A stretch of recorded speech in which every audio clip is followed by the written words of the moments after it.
오늘 말씀은 바울 예수의 길을 가다라는 말씀으로 하나님 말씀 함께 나누도록 하겠습니다. 네, 벌써 고린도 후서가 이제 다 끝나가고 있습니다.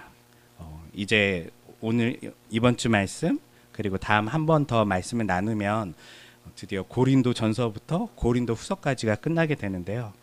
이 전체적인 것들을 쭉 돌아보면서 오늘 말씀을 특별히 준비해 보았는데요. 오늘 본문에 보면 바울이 자신의 어떤 마음을 어떻게 보면 가감 없이 말하고 있는 것들이 보여요. 그런데 이 마음이 오늘 본문에만 있는 것이 아니라 사실 앞서 이미 했던 이야기들을 반복해서 하고 있어요.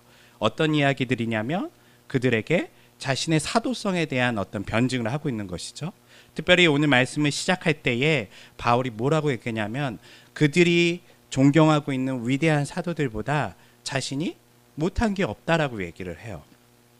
이 말은 바울 입장에서는 억울한 면이 너무나 많아요. 왜냐하면 그들이 존경하고 있는 사도들은 말 그대로 왜 존경하고 있는 것이죠?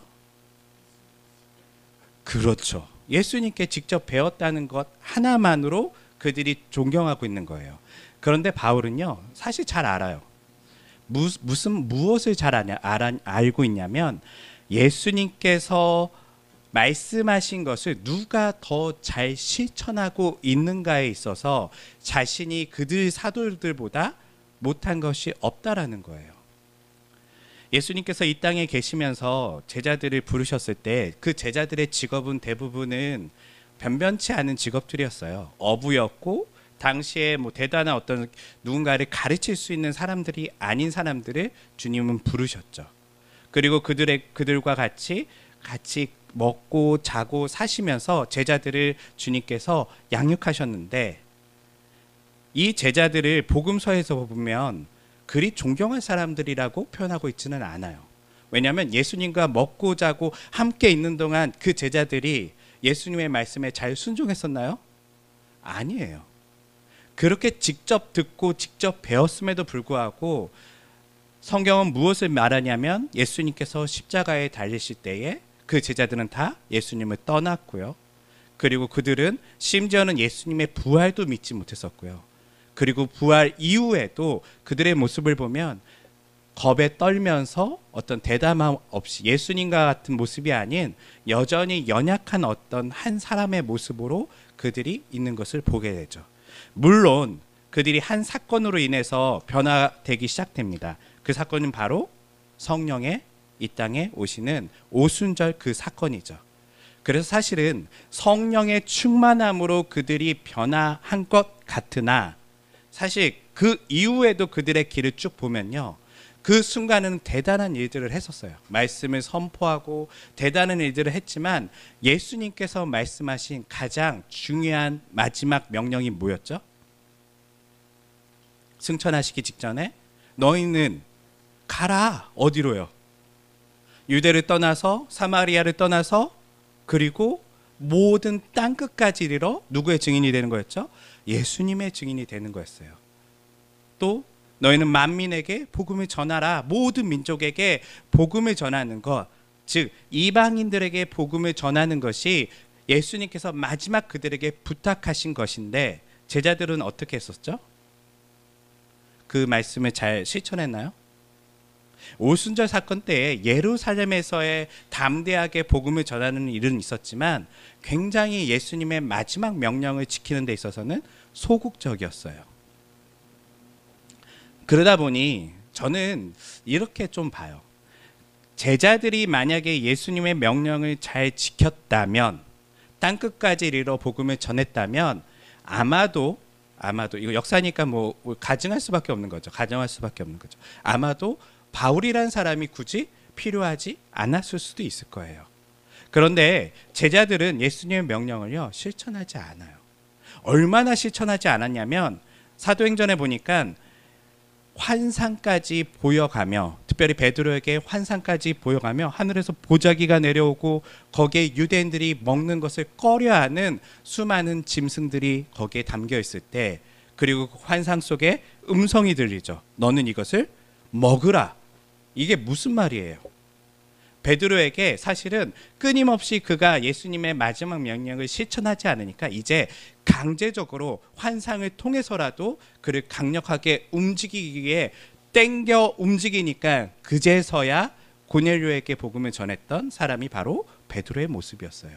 그 후에 베드로가 땅끝까지 이르러 복음을 전했다는 이야기가 사도행전에 있나요? 없어요. 그렇게 해서 한 걸음 갔지만요, 거기서 또 멈춰요. 성경에 보면 베드로는 끝까지 이방인들에 대한 어떤 생각을 자신의 유대인들의 관점에 의해서 갇혀서 이방인들을 꺼려하고 여전히 이방인들을 멀리했던 모습을 성경은 이야기해 주고 있어요. 그런데 바울은 어떻게 사역을 하였죠? 이방인들을 위해서 자신이, 예수님께서 자신을 부르셨는데 사실 부르심을 받을 만한 사람이 아님에도 예수님께서 나를 부르신 것에 대한 목적을 확실히 그는 알고 있었어요. 그 목적이 무엇이었냐면 이방인들의 사도로 나를 부르셨구나 라는 것을 바울은 깨달았다는 것이죠.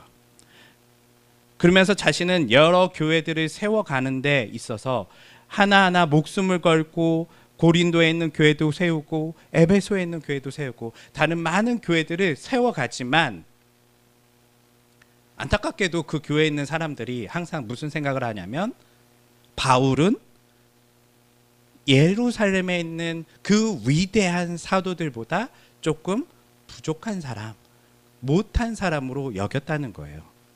그때 바울은 지금 오늘 말씀에 자세히는 써 있지 않지만 그들보다 내가 못하지 않다라고 하는 것은 무엇이냐면 그들은 예수님께 직접 듣고 직접 배웠지만 그들은 정말 제자의 삶을 살았나요? 그거에 있어서 바울은 자신이 더 예수님의 제자다운 삶을 살고 있다, 사도다운 삶을 살고 있다는 것을 부끄럼 없이 더 강력하게 이야기하는 거예요. 오늘날에도 사실은 우리도 사실 그거 중요하잖아요. 우리도 신앙생활 하면서 목사님들을 볼 때 우리는 뭘 많이 보죠? 우리가 선생님들을, 신앙의 선생님들을 바라볼 때 제일 먼저 뭐부터 볼까요? 그 사람이 어디 출신인지, 어느 학교를 나왔는지, 박사학위가 있는지, 우리는 이런 것들을 많이 살펴봐요. 그리고 그 대단한 사람들이 와서 이야기하면 더 귀담아 듣지만 실제로 진짜 우리가 존경해야 되는 사람들은 어떤 사람일까요? 그 사람들은 바로 예수님의 명령에 따라 살아가는 사람들, 다른 말로 하면 예수님처럼 살아가려고 하는 사람들을 우리는 존경해야 되는데 고린도 교회나 우리랑 크게 다를 거는 없어요.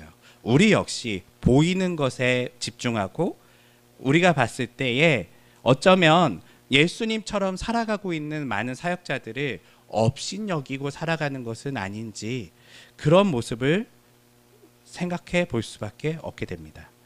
실제로 예수님처럼 누군가 가진 것이 없고 어떤 사역자가 때로는 예수님처럼 대단히 누군가에게 보여줄 만한 것이 없고 시골 출신의 어떤 사람이 예수님처럼 헌신적으로 그렇게 자신을 희생하면서 살아간다면 우리는 마음속에 무슨 마음을 갖고 있죠? 그 사람에 대해서 그냥 저 사람의 능력이 저거밖에 안 되니까 저렇게 살아가는구나 라는 생각을 은연중에 한다는 거예요. 네. 어떤 목사님이 10,000명, 20,000명, 30,000명 엄청난 큰 교회의 목회자가 돼서 월급을 월 1,000만 원 이상을 받아가면 우리는 뭐라고 생각하죠?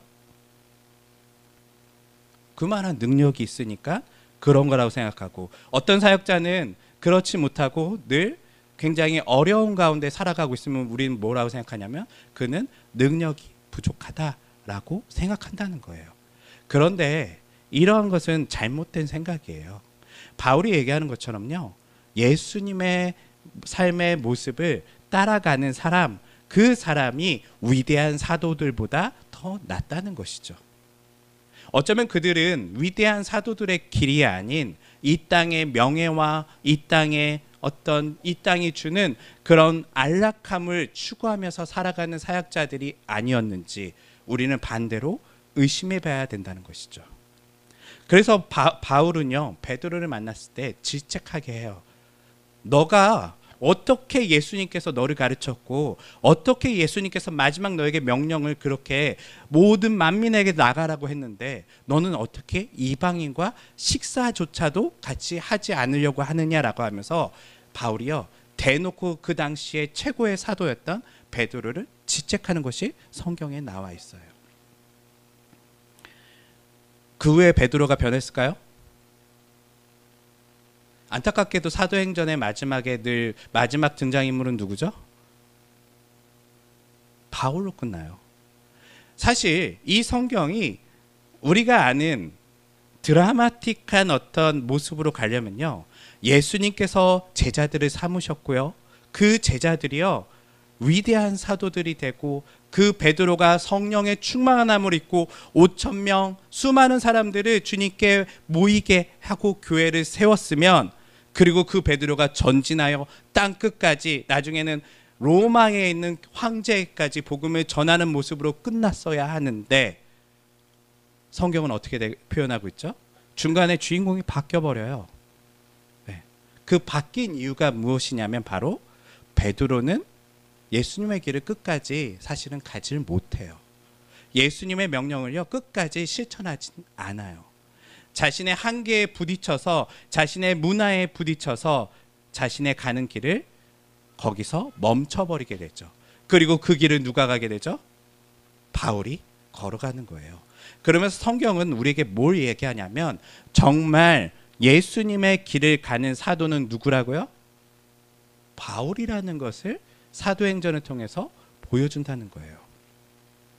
저는 이 사도행전과 누가복음을 보면 참 그 누가의 시선이 재밌어요. 누가는 분명 예수님께서 제자들을 부르시는 걸 다 누가복음에서 표현을 해요. 그 제자들이 어떻게 성장하는지도 표현하는데 갑자기 마지막에 주인공을 바꿔버려요. 그리고 마지막에 마지막 남은 마지막 사도는 누구였냐면 바로 바울이라고 표현하고 있는 거예요.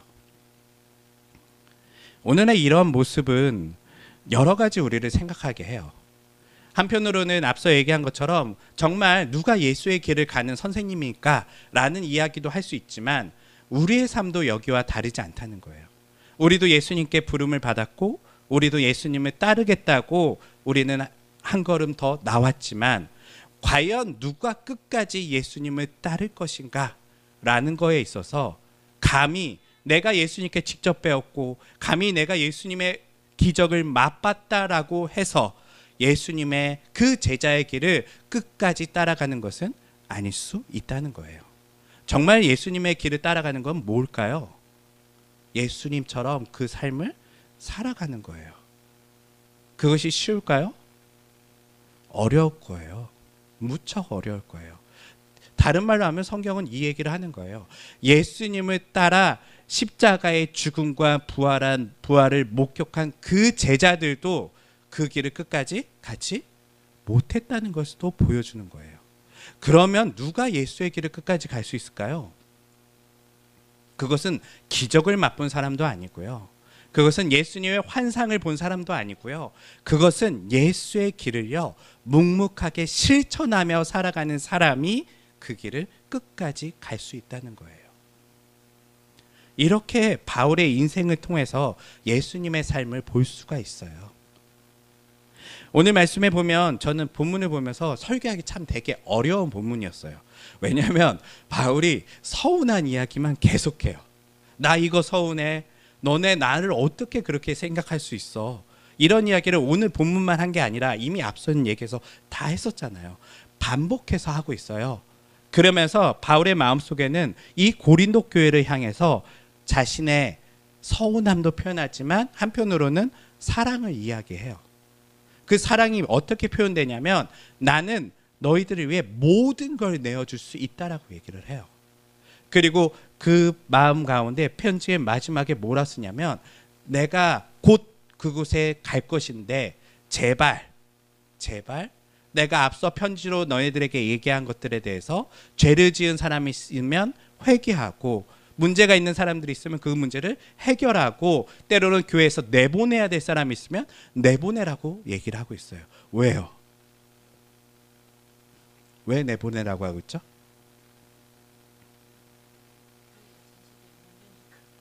예. 그거는 이제 앞서 이미 고린도 전서에서 많이 얘기했는데 후서에서는요. 그거를 직접적으로 말은 하지 않지만 자신이 이것을 보게 된다면 무척 화가 날 것이고 무척 실망할 거라고 얘기를 해요. 다른 말로 하면요. 고린도 교회를 바울이 얼마나 사랑하는지를 알 수 있어요. 그냥 어떤 사람을 가르치고 훈계하는 수준이 아니라요. 그 모습 자체를 보는 게 바울한테는 고통스러운 일이었던 것 같아요. 내가 사랑하는 그 교회가, 내 모든 것을 내어줬던 그 교회가 건강하게 성장하지 못하고 무너져가는 모습을 볼 때 바울은요. 차마 그것만은 보고 싶지 않았던 거예요. 그래서 바울이 고린도 교회의 편지를 3번이나 쓰는 거예요. 전서와 후서가 있지만 그 앞선에도 편지를 썼다라고 얘기를 하고 있죠. 보통 같으면 직접 가요. 지금 바울이 어디에 있어요? 마게도냐 지역에 있잖아요. 얼마 멀지 않거든요. 고린도까지요.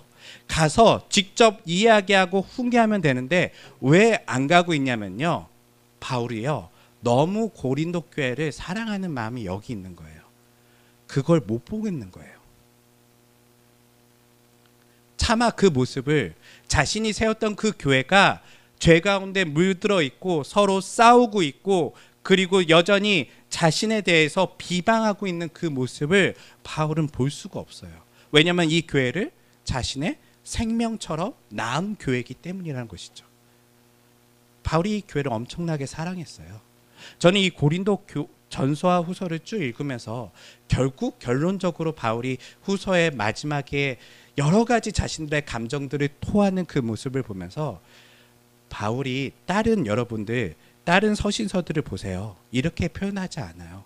간략하게 그들의 문제들을 해결해 주거나 신학적인 이야기들 그리고 그들이 알아야 되는 그러한 성경에 대한 이야기들을 정리해 주지만요. 고린도 전서와 후서에는요. 바울의 감정이 너무나 많이 담겨 있어요. 그 말은 무엇이냐면 특별히 이 교회를 바울이 너무 사랑했던 것 같아요. 이유는 우린 잘 모르죠. 하지만 바울에게는 너무나 애틋했던 교회였던 것 같아요. 그래서 차마 그곳에 가기 전에 그들이 조금 이 문제들을 해결한 모습을 보고 가고 싶었던 거예요. 이러한 모습은 부모의 모습과 유사하죠. 이렇게 바울이 자신이 사랑하고 자신이 낳은 것 같은 이 교회로부터 인정받지 못하고 때로는 그의 말에 사람들이 부정하면서 따라가지 않음에도 불구하고 여전히 그 교회를 향해서 자신의 사랑을 이야기하고 있는 편지를 쓰고 있는 바울의 모습을 보면서 저는 마지막에 이 모습을 보게 돼요. 바울은 정말 예수의 길을 가고 있었구나. 앞서 얘기한 것처럼 그냥 복음을 땅끝까지 전하는 것을 실천한 것을 넘어서요. 바울의 지금 삶의 인생의 모습을 보니까요. 누구에게 지금 버림받고 있죠? 자신의 제자들에게 자신이 사랑했던 교회로부터 공동체로부터 버림받는 모습이 지금 보여지고 있어요. 이 모습은 마치 예수님의 모습과 같아요. 예수님의 제자들이 앞서 얘기한 것처럼 그렇게 가르쳤지만 예수님께서 고난당할 때 그들이 함께 있었나요? 그들은 예수님을 부인했었고 그들은 예수님을 버렸어요. 그들은 끊임없이 예수님을 의심했고 그들은 끊임없이 예수님의 말씀을 따르기보다는 자신의 욕망에 갇혀서 예수님의 말씀을 왜곡하며 생각했던 것이 예수님의 제자들의 모습이었고 예수님을 따랐던 무리들의 모습이었죠. 바울을 따르는 사람들도 똑같아요.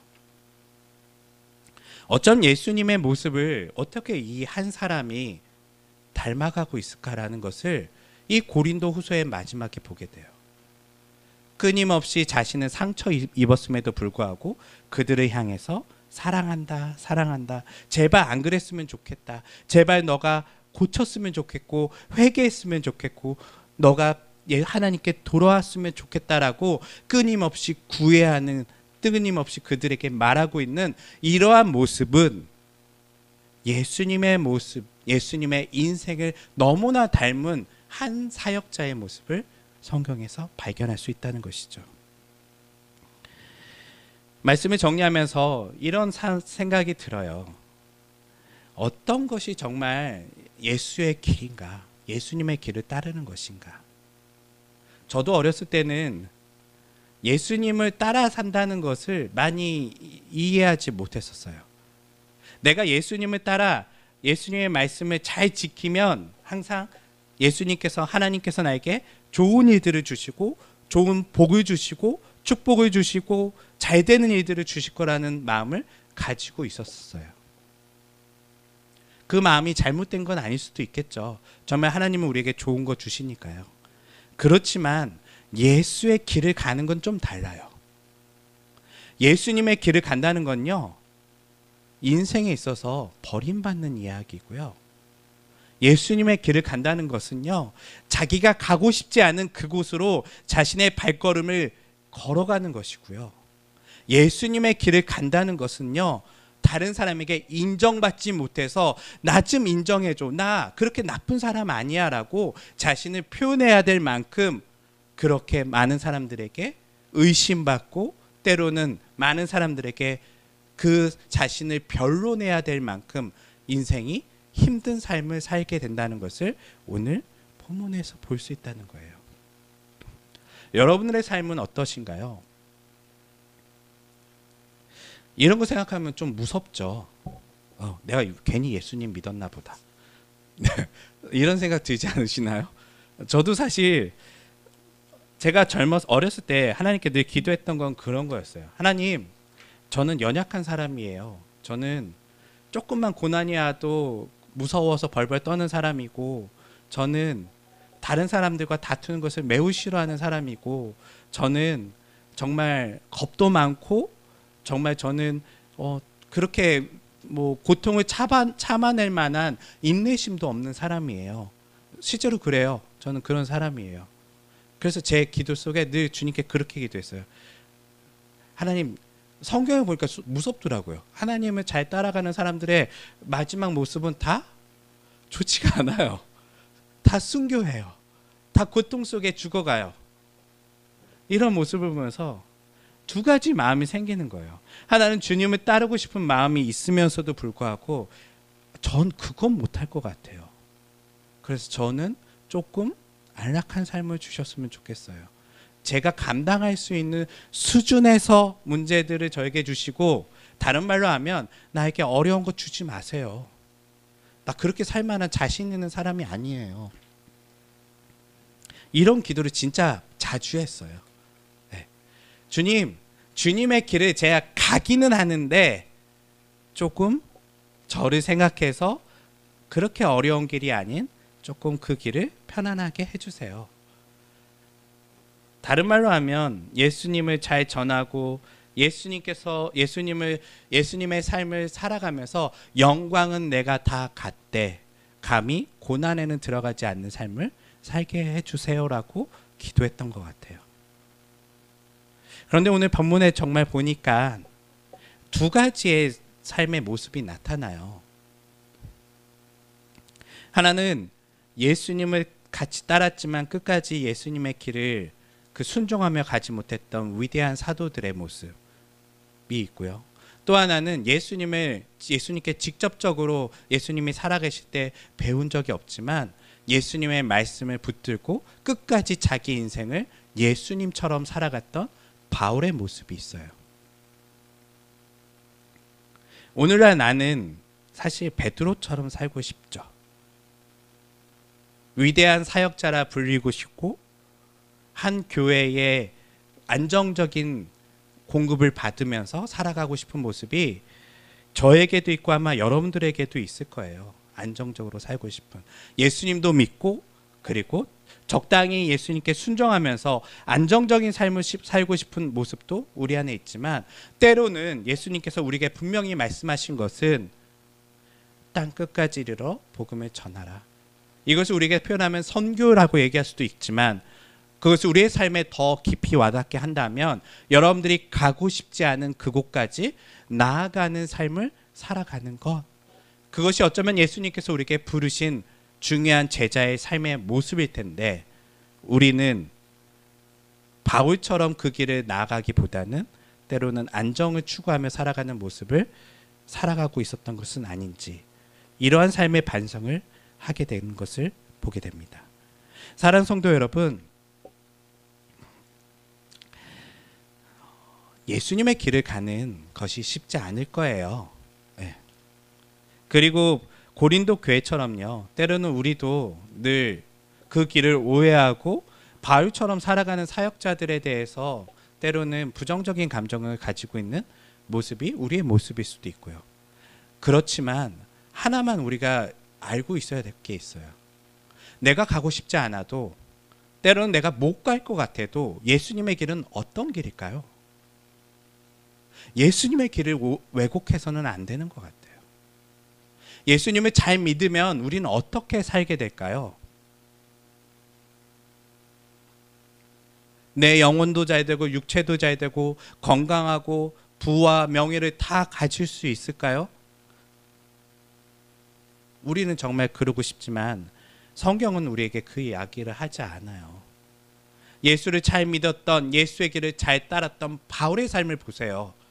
그가 땅 끝까지 이르러 복음을 전했더니 그의 삶이 어떻게 되고 있죠? 삶 전체가 부정당하고 있어요. 사람들에게요. 너는 위대한 사도가 아니야. 넌 능력이 없으니까 교회로부터 사례를 받지 못하고 있지. 너는 부족하니까 그렇게 떠돌면서 복음을 전하고 있는 거야. 바울은 이 감정에 5만 가지 억울함이 있어요. 사실은요. 그렇지만 바울이 뭐라고 얘기하죠?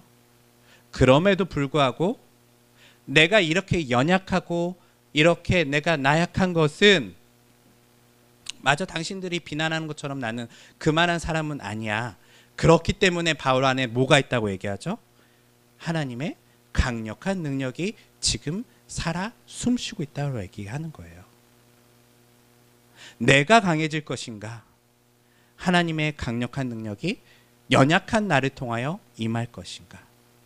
예수의 길을 가는 사람은요, 사실은 나약해지는 거예요. 그렇게 포기하고 양보하고 비난받고. 그렇지만 그에게 뭐가 결국은 있게 된다고요? 하나님의 강력한 능력이 임하게 돼요. 결국 바울은 어디까지 갑니까?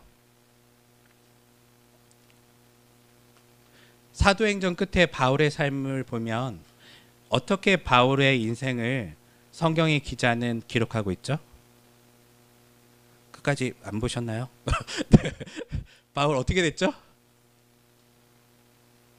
결국 그가 목표로 했었던, 누구에게 가죠? 로마로 가요. 그리고 여러분, 로마서 보면 로마에 가기 전에 바울이 편지를 쓰잖아요. 편지를 쓰면서 로마에 있는 성도들에게 뭘 부탁하고 있죠?